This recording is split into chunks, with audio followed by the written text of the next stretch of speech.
వీళ్ళకేం పనులేమి లేవా? పనులు పోయేటప్పుడు మెంటల్ ఎక్కిందా లేకపోతే పిచ్చి పట్టిందా? పిచ్చి పిచ్చిగా మాట్లాడుతున్నారు. రాజకీయాలకి వయసుతో సంబంధం ఉంది. ఇప్పుడు అంత పెద్దవాళ్ళ దగ్గర రాజకీయం నేర్చుకోవడమే చాలా గొప్ప.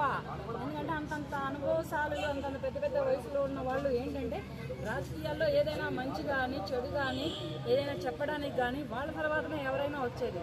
అంతేగాని 50 ఏళ్ల జగన్ ఎక్కడ, 76 ఏళ్ల చంద్రబాబు నాయుడు గారు ఎక్కడ?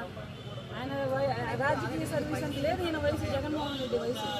రాజకీయాల గురించి మాట్లాడితే ఎందుకు పేరు నాని ఒకరు ఎందుకు మీకెందుకండి అంత నోటి ఇబ్బంది? నాని గారు పేరు నాని గారు నోటు కొంచెం దగ్గర పెట్టుకోండి. మీరు నోటికి వచ్చినట్టు పేలితే ఇక్కడ ఎవరు ఊరుకోరు. ఇక్కడ ముందర ప్రజలు ఊరుకోరు.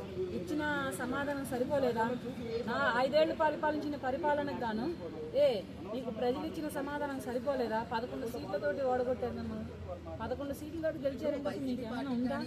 మీరు మాట్లాడే మాటలకి ఒక అర్థం ఏం మీకు ఏమైనా మెంటల్ ఏమైనా వచ్చిందా? లేకపోతే పిచ్చి ఏమైనా ఎక్కిందా పార్టీ అధికారం కోల్పోయేటప్పటికి?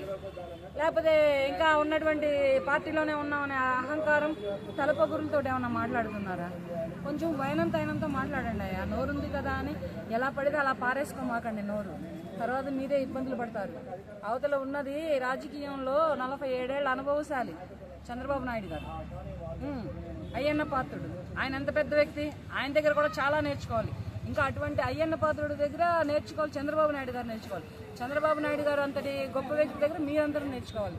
ఇవన్నీ వదిలివేసేసేసి మీ ఇష్టం వచ్చినట్టు మీరు నోరు పారేసుకుంటే ఊరుకుంటారా ఏంటి? ఇక్కడ ప్రజలు ఊరుకోరండి. ఫస్ట్ నాని గారు మీరు ఎంతవరకు తగ్గుంటే, మీరు ఎంతవరకు నోరు అదుపులో పెట్టుకుంటే ప్రజల్లో రేపటి రోజున మంచి రాబోయే కాలానికి మంచి రోజులు ఉంటాయి మీకు. లేకపోతే మిమ్మల్ని ప్రజలు వేసే వేట ఎట్లా ఉంటారంటే ఎక్కడ కోలుకోలేని దెబ్బ వేస్తారు. జాగ్రత్తగా. వైసీపీ నేతలు బయటకు వచ్చిన ప్రతి ఒక్క నేత నారా లోకేష్ గారి పేరే జపించండి పుణ్యం అన్నా వచ్చింది. గోవిందుడు పేరు జపించితే పుణ్యం వచ్చినట్టు, లేదంటే కృష్ణుడి పేరు జపిస్తే పుణ్యం వచ్చినట్టు, లేదంటే కాశీనాథుడి పేరు జపించితే పుణ్యం వచ్చినట్టు నారా లోకేష్ గారి పేరు జపించాలన్నా మీకు అదృష్టం ఉండాలి, అర్హత ఉండాలి. మీరు జపిస్తున్నారంటే మీరు ఏదో పుణ్యం చేసుకున్నట్టు లెక్క. సో ఇలాంటి కామెంట్స్ చేస్తూ ఉన్నారు కదా, అసలు నెక్స్ట్ అధికారంలోకి వస్తారంటారా? మళ్ళీ ప్రజలు వీళ్ళని యాక్సెప్ట్ చేస్తారు? రారు. ఎందుకు రారు అంటే వీళ్ళ బ్లాక్ మెయిల్ అలా ఉంది. పోలీసు డిపార్ట్మెంట్ వాళ్ళని గుడ్డలు తీసుకొని కొడతానని చెప్పాడు. ఉరికిచ్చి కొడతానని బెదిరించాడు జగన్మోహన్ రెడ్డి. వాళ్ళ చేత ఉరికిచ్చి కొట్టించుకోవడానికి, గుడ్డలు తీర్చుకోవడానికి మీకు ఓట్లేసి గెలిపిస్తారా ప్రజలు? ఎక్కడ రిటైర్డ్ అయిన వాళ్ళని, విదేశాలలో ఉన్న వాళ్ళని సైతం లాక్కొస్తానని మాట్లాడాడు. లాక్కొచ్చి మీ చేత ఉరికిచ్చి గుడ్లోడు చూపించుకొని కొట్టించుకోవడానికి మీకు ఓట్లేసి గెలిపిస్తారా ప్రజలు? లేకపోతే రాజధాని 3 ముక్కలు చేయడం కోసం గెలిపిస్తారా ప్రజలు? లేకపోతే రాజధాని ఇంకా భ్రష్టు పట్టించుకోవడం కోసం గెలిపిస్తారా మిమ్మల్ని ప్రజలు? ఇవన్నీ మీకు ఆలోచనలు లేవా? మా పదవుల్లో పోయేటప్పటికి ఇలాగే మైండ్ పోయి పిచ్చెక్కినట్టున్నాయి. అందుకని ఇటువంటి పిచ్చి పేలాపనలు, ఇటువంటి నోటికొచ్చినట్టుగా ఎర్రి పేలాపనలు అన్నీ మాట్లాడుతున్నారు. అయితే అమరావతిలో కంపెనీలు పెట్టడానికి వస్తుంటే పెట్టుబడిదారులు, సో వైసీపీ ఆఫీసర్ నుంచి జీమెయిల్స్ వెళ్తున్నాయి అంటే ఇక్కడ పెట్టుబడులు పెట్టారు. సో దీన్ని ఎలా చూస్తారు? అంటే అభివృద్ధికి అడ్డుపడుతున్నట్టుగా. అభివృద్ధికి అడ్డుపడతాం కాదు, రేపటి రోజున వాళ్ళు కొంత వాళ్లే తవ్వుకుంటున్నారు.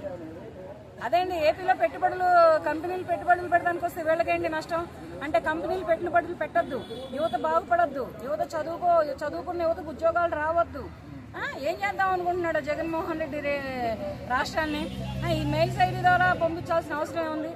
వాళ్ళు వస్తారు, ఎలా అయినా వస్తారు, పెట్టుబడులు పెడతారు, రాష్ట్రం డెవలప్ కూడా చేస్తారు. కాకపోతే ఏంటంటే ఆ పెట్టేవాళ్ళు ఈ జగన్మోహన్ రెడ్డి ఇటువంటి వాడని తెలిసి వాళ్ళు కూడా వస్తారు.